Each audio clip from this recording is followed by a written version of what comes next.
Hi!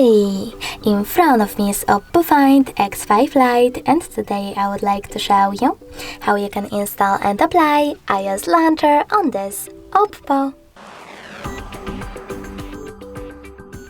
First of all, just go into Play Store.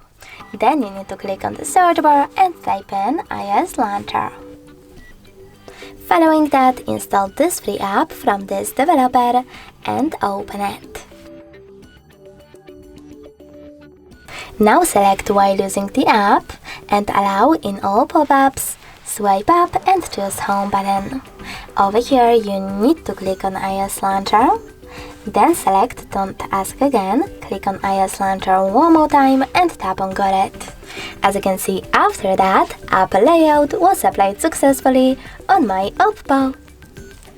But if you want to, you can always switch between your layouts by going into Devices Settings and scrolling down.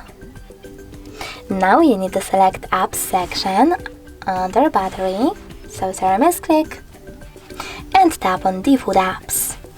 Then click on Home app and choose System Launcher